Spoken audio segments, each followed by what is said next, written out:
What shall we do in this video?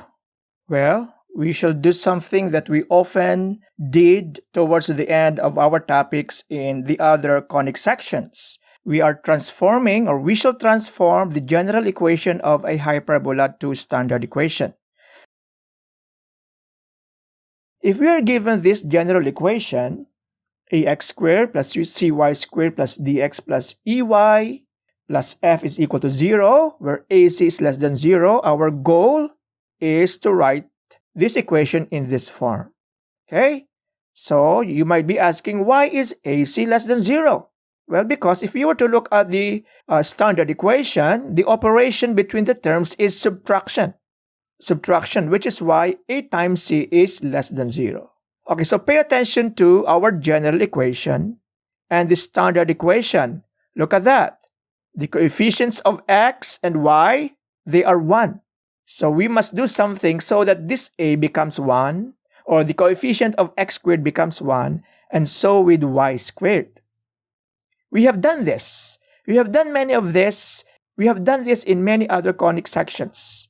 Okay, so example 1.30, reducing an equation from general to standard form. So this is our equation. Okay, again, the coefficients of y squared and x squared, the product is less than 0. Okay, so that means they have different signs. If the signs are the same, well, it's not a hyperbola. Okay, so what do we do first?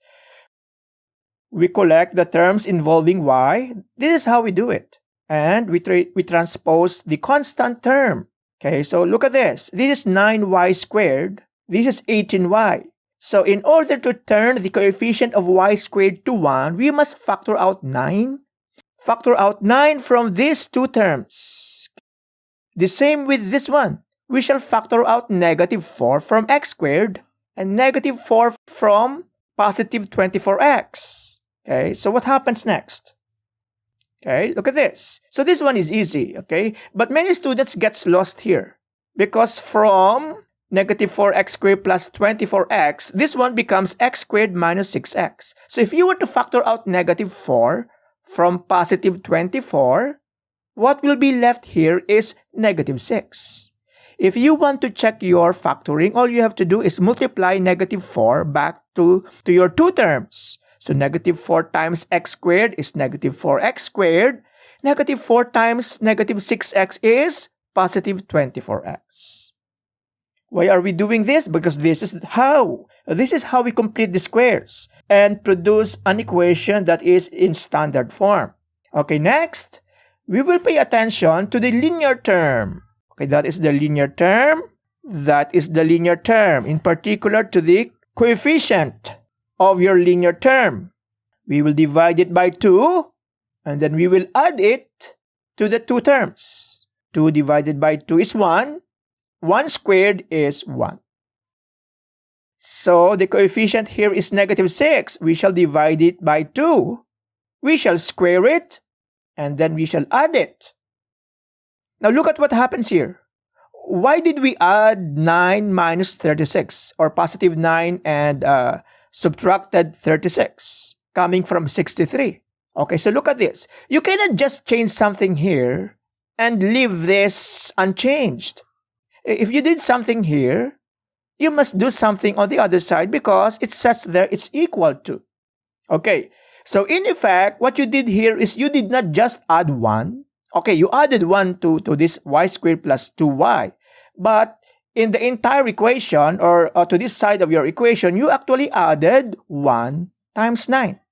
So that's why you have plus 9 here. And here, yes, you added 9. This is 9 to these two terms. But you added negative. Okay, that's negative 4 times 9 is negative 36. Or you added negative 36. Or you subtracted 36. So you must do the same to the right side of our equation. We can now write this as a square of a binomial. This one, you can write this as the quantity x minus 3 squared. Okay, if you want to check if you did it right, you get the special product. X squared minus 6x plus 9. So this is 9. Okay, so our hyperbola its standard equation must have a constant here that is equal to 1. So how do you turn that to 1? Well, you divide it by 36. But you must divide the whole thing by 36. 36 divided by 36 is 1. But you must do the same here. You must do the same for these two terms. Okay, we are almost there. 36 is 9 times 4. It has a common factor with the numerator. It's 9 times 4. So 9 is cancelled. Here, 36 is 9 times 4. 4 is cancelled. And what is left here is 9. What is left here is 4. So this is our equation in standard form for a hyperbola with a general equation like this.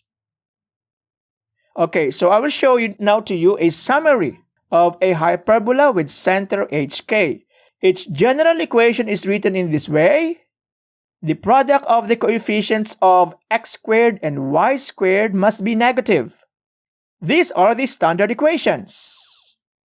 When the term that involves y comes after your subtraction, our transverse axis or our principal axis is horizontal. When the term that comes after subtraction is the x, or the terms involving x, our principal axis is vertical. Principal axis or transverse axis. Okay, again, the transverse axis is the line segment that connects your two vertices. B squared is always the denominator that comes after. B squared is always the denominator that comes after subtraction, and the other denominator is going to be your a squared. C is always greater than a. C will help you locate the foci, and c squared is equal to a squared plus b squared. If you want to get the value of c, all you have to do is get the square root of a squared plus b squared.